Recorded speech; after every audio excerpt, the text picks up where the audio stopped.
tengah menikmati euforia keberanian Majelis Hakim Pengadilan Negeri Jakarta Selatan yang memvonis sanksi maksimal bagi Ferdy Sambo. Sebaliknya memberi penghargaan sangat tinggi kepada seorang penyandang status justice kolaborator dalam kasus pembunuhan berencana almarhum Nofriansyah Yosua Huta Barat atau Brigadir Yosua. Di balik euforia tersebut, pada umumnya masyarakat hanya melihat bunyi putusan, tanpa mengetahui fakta persidangan dan ragam pertimbangan yang menjadi dasar keyakinan hakim mengambil keputusan. Dalam konteks vonis terhadap terdakwa Barada Richard Eliezer, bahkan banyak masyarakat yang pada umumnya kurang atau tidak melek hukum, tak mengetahui bahwa Richard Eliezer sesungguhnya berpotensi dipidana seumur hidup atau bahkan mati, layaknya Ferdy Sambo. Jika mencerna fakta-fakta yang gamblang diungkap majelis hakim di muka persidangan, sebagai seorang eksekutor, bukan tak mungkin Richard Eliezer senasib dengan Ferdy Sambo. Pasalnya, hakim berkeyakinan Richard Eliezer telah secara sadar dan terencana turut serta menghabisi nyawa Brigadir Yosua.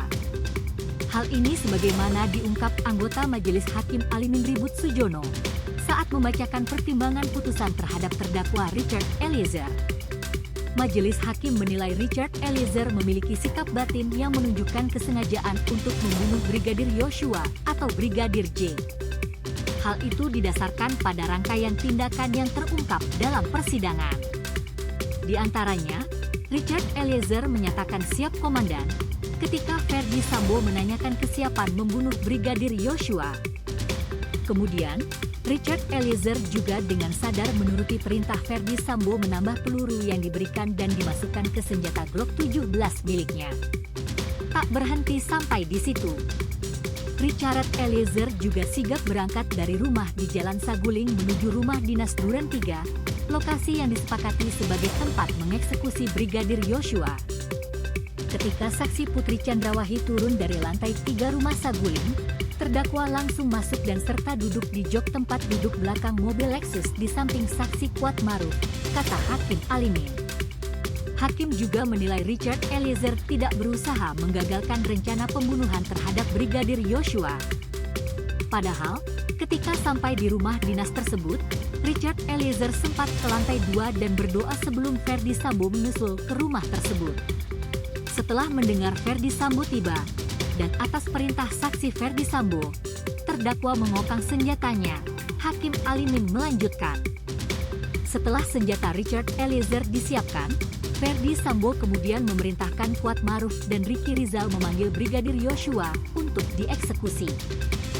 Ketika Brigadir Yosua tiba di lokasi eksekusi, Richard Eliezer juga tidak melakukan tindakan apapun hingga Ferdy Sambo menarik dan menyuruh Brigadir Yosua jongkok. Kemudian, atas perintah Ferdy Sambo, Richard Eliezer menembakkan senjata Glock 17 ke arah tubuh Brigadir Yosua sebanyak 3 dan 4 kali antara dada kiri. Setelah mendengar teriakan saksi Ferdy Sambo, "Woi kau tembak, cepat. Cepat kau tembak." Rangkaian perbuatan yang menjadi fakta persidangan ini, menurut majelis hakim merupakan sikap batin Richard Eliezer dengan sengaja membunuh Brigadir Yosua. Dengan kata lain, Eliezer sesungguhnya layak dihukum mati. Memang benar, jika saja Richard Eliezer tidak mengambil keputusan mengakui dan mengungkap skenario jahat Ferdy Sambo, kasus ini belum tentu terungkap secara terang benderang. Keberaniannya melawan Jenderal Polri Bintang 2 yang saat itu masih sangat berpengaruh di internal institusi Polri, patut diacungi jempol. Akan tetapi, keberanian saja tak cukup. Keberanian Eliezer tak mampu berdiri sendiri membawanya selamat dari vonis kematian. Terdapat beberapa blessing in disguise atau berkah tersembunyi yang mengiringi Richard Eliezer selama proses penyidikan hingga akhir persidangan tingkat pertama. Faktor pertama dan utama tentu saja keberadaan 3 sosok majelis hakim yang berperan sebagai pemutus dan pemberi sanksi, yakni Wahyu Imam Santosa, Morgan Simanjuntak, dan Alimin Ribut Sujono. Tak ada ungkapan lain bagi Richard Eliezer selain bersujud syukur kepada ketiga majelis hakim tersebut. Keberanian Hakim Imam Wahyu Santosa CS membuyarkan seluruh rumor-rumor manuver yang ingin mengintervensi independensi mereka. Di samping itu, ketiganya telah menciptakan standar tinggi penghargaan bagi seorang justice kolaborator. Dari tuntutan 12 tahun jaksa penuntut umum, terjun bebas menjadi vonis 1 tahun 6 bulan kurungan penjara. Merujuk pada nasib penyandang status justice kolaborator di perkara-perkara lain, Richard Eliezer adalah sebuah keistimewaan. Faktor berikutnya adalah militansi dukungan publik. Sosok Richard Eliezer di mata publik adalah pembunuh berdarah dingin sebelum memutuskan menjadi justice kolaborator. Ia tega menghabisi nyawa rekan seperjuangannya sendiri. Stigma itu berbalik arah dan berubah menjadi pendukung militan tatkala ia memutuskan mengungkap kebenaran sesungguhnya di balik skenario licik Ferdi Sambo. Para militan ini tersebar dari berbagai kalangan masyarakat, baik masyarakat awam, pemuka agama, akademisi, bahkan pejabat negara sekelas Menko Polhukam Mahfud MD tak putus memberi dukungan.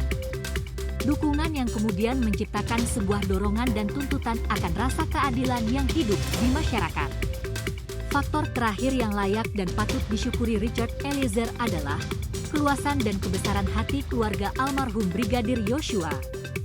Mereka tak sekedar mengampuni Richard Eliezer yang notabene adalah sosok perenggut nyawa anaknya, namun juga menjadi pihak yang turut memperjuangkan sanksi ringan bagi Eliezer. Bahkan, kedua orang tua Brigadir Yosua menghadiri sidang vonis Richard Eliezer dan mengucapkan rasa syukur ketika hakim menjatuhkan sanksi ringan bagi pembunuh putra tercintanya. Vonis Richard Eliezer telah membawa kita pada akhir episode proses penegakan hukum yang begitu banyak mengajarkan nilai-nilai moral dan optimisme bahwa keadilan itu masih hidup di tengah-tengah kita.